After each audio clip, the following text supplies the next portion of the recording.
शून्य वैचारिक बांधिलकीच्या पक्षांच्या उमेदवारांच्या या निवडणुका आहेत। नेमकं कोणावर विश्वास ठेवावा वगैरे हा प्रश्न इरेलेव्हंट झालेला आहे। भ्रष्टाचाराच्या विषयावर म्हणाल तर सगळे पक्ष सारखे आहेत का? आपण तळ गाठायचा म्हणजे खोदतच गाठायचा, असलेला तळ गाठायचा की आणखी खोदत जायचं आणि तळात जायचं। गाईचं शेण बरं का आणखी कोणाचं शेण बरं, हा शेण निवडण्याचा प्रकार आहे।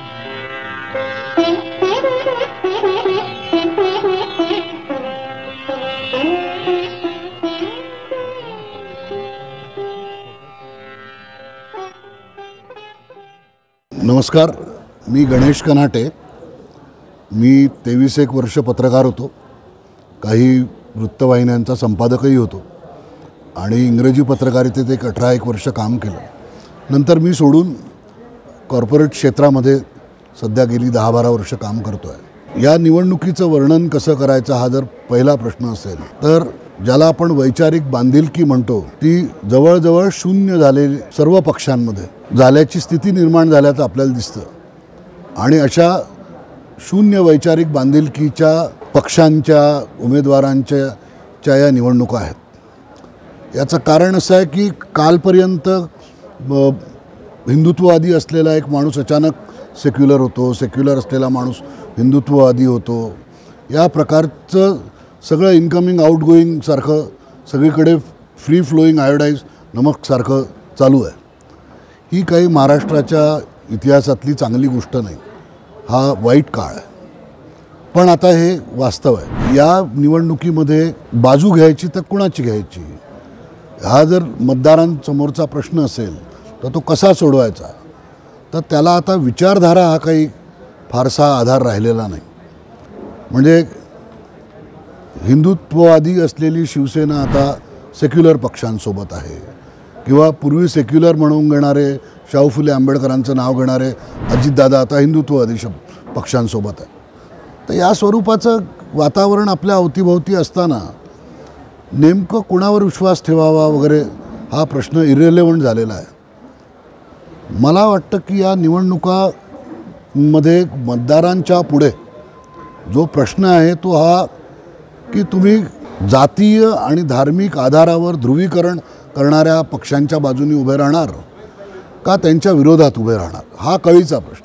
की उदाहरणार्थ भारतीय जनता पक्ष, शिवसेना शिंदेंची आणि अजितदादा यांच्यापैकी 2 पक्ष असे आहेत की जे जातीच्या आणि धर्माच्या आधारावर लोकांना संघटित करणे, ध्रुवीकरण करणे या प्रकारचं राजकारण करत असतात। त्यामुळे अशा प्रकारच्या लोकांच्या बाजूनी उभं राहायचं का विरोधात उभं राहायचं हा प्रश्न आहे। भ्रष्टाचाराच्या विषयावर म्हणाल तर सगळे पक्ष सारखे आहेत। म्हणजे त्या पक्षात चांगले लोक आहेत आणि या पक्षात वाईट आहे असं बिसं काही राहिलेलं नाही आहे। त्यामुळे भ्रष्टाचाराच्या प्रश्नावर कोणाला फारसं मत बनवता येणार नाही। त्यामुळे धार्मिक ध्रुवीकरण हा एक मोठा प्रश्न आहे ज्याच्या आधारावर यावर्षी मतदारांना आपला निर्णय घ्यावा लागेल। दुसरी गोष्ट की लोकशाही मूल्य आपण जी म्हणत असतो त्याचा ऱ्हास होत चाललेला आपल्याला सतत दिसतो। पण हा ऱ्हास किती करून घ्यायचा, त्याला काही मर्यादा आहे का नाही?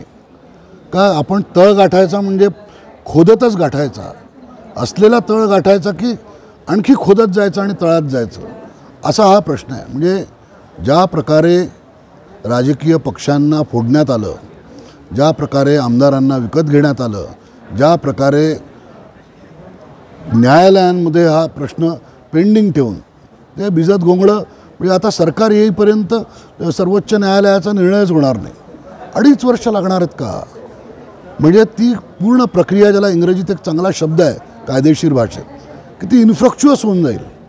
की एकदा नवीन आमदार निवडून आल्यानंतर, नवीन सरकार निवडून आल्यानंतर तुम्ही सर्वोच्च न्यायालयाने निर्णय दिलाही तर तो रेफरन्स बुकसारखा तुमच्यासमोर राहील, त्यातून तुम्हाला प्रत्यक्ष बदल काही घडून येणार नाही।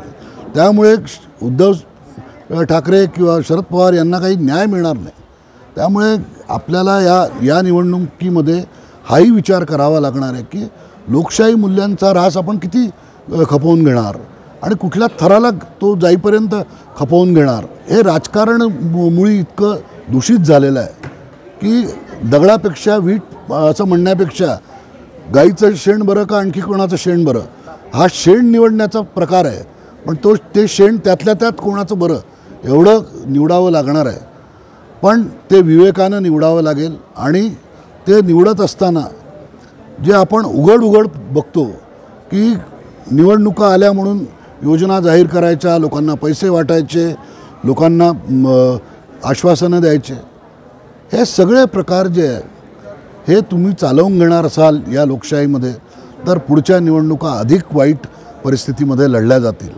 पुढल्या निवडणुकांमध्ये तुम्हाला अजून वाईट प्रकारचे उमेदवार मिळतील आणि वाईट प्रकारच्या वातावरणामध्ये वाईट मूल्याधारित आणि मूल्यांचा ऱ्हास झालेली अशी निवडणूक तुम्हाला पुन्हा बघायला मिळेल. यातून वाचायचं असेल, यातून मार्ग काढायचा असेल तर जनतेलाच काहीतरी केलं पाहिजे. आणि ते म्हणजे लोकशाहीचं जी सध्याची चौकट आहे त्या चौकटीच्या बाहेर काही विचार करता येतो का, हा कळीचा प्रश्न आहे. कारण असं आहे की आपल्या हातामध्ये ही टोकन डेमोक्रेसी असते की राजकीय पक्षानं ठरवायचं की अमुक यांना उमेदवारी, ती कशाच्या आधारावर, तर जातीच्या आधारावर, धर्माच्या आधारावर, त्याच्याकडे आमदारकीची निवडणूक लढायला 5 कोटी रुपये आहेत का नाही याच्या आधारावर. मग सामान्य माणूस त्या निवडणूक प्रक्रियेत फक्त बटन दाबण्यापुरता सामील आहे.